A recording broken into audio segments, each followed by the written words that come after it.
Welcome back to some new r/malicious compliance stories, where people comply to the letter, but not the spirit of a request.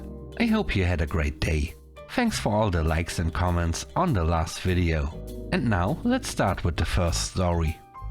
It's called No Phones. I work IT support for a medium-sized company. For years we were all allowed to have our phones at our desks.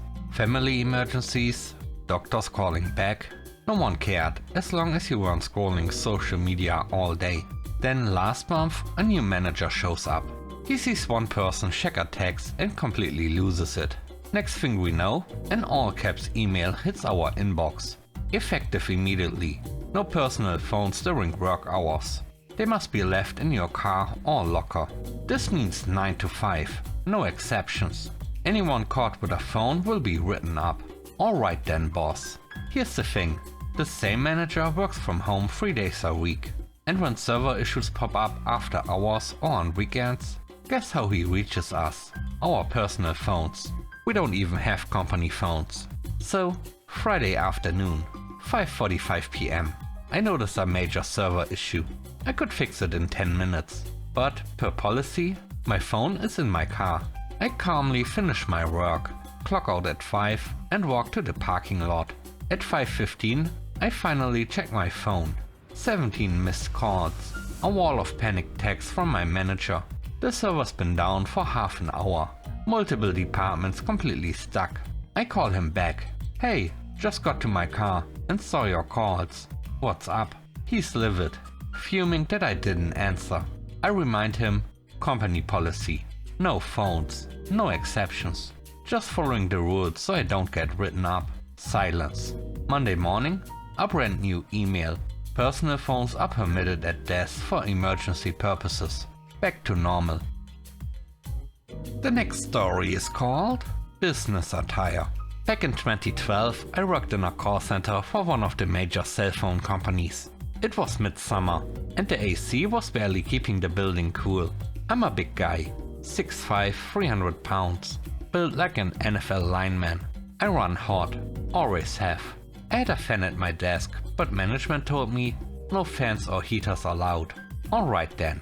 The handbook said, men must wear pants/slacks, colored shirts, no open-toe shoes. So the next day, I showed up in a kilt, dress socks, shoes, button-down collared shirt, the full look. Before I even made it to my desk, a manager stopped me. You can't wear that. Why not? I asked. This is part of my heritage. In fact, it's proper business attire. Before she could respond, I said, let's go talk to HR. We walked into HR and the rep looked up at me and smiled. Nice kilt. It looks great. How can I help? The manager jumped in. I need to write him up for not wearing pants. The HR rep turned to me, still smiling. Thank you for bringing this to me. Please head back to your desk.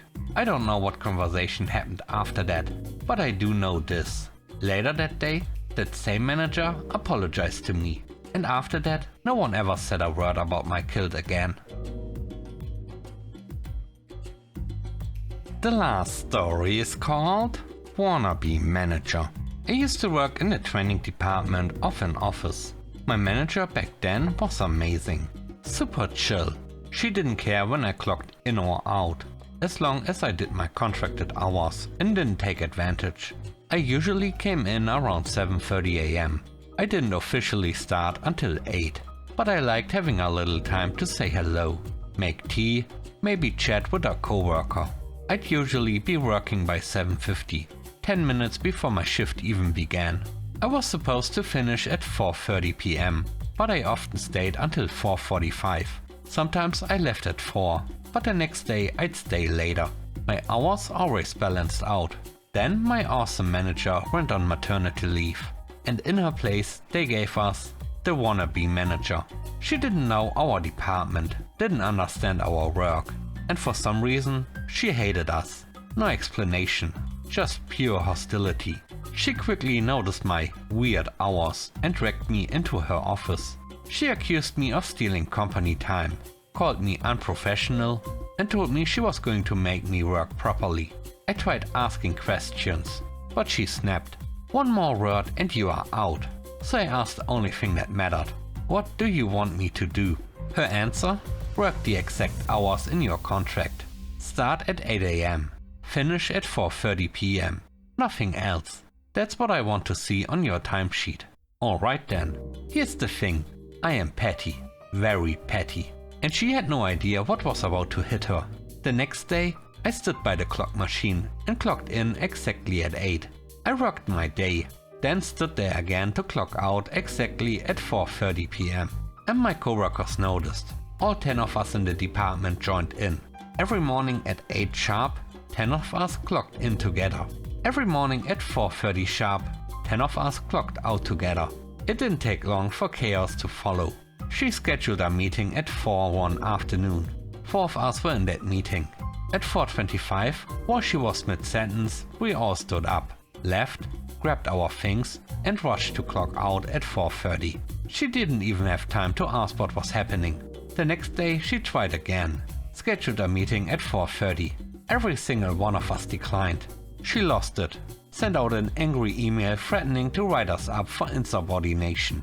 We forwarded her email straight to HR. HR called a meeting with us. We explained everything. The HR rep listened, shook her head and laughed. "Leave it with me," she said. The next day, no sign of our wannabe manager. At 2 PM, HR emailed us to come by.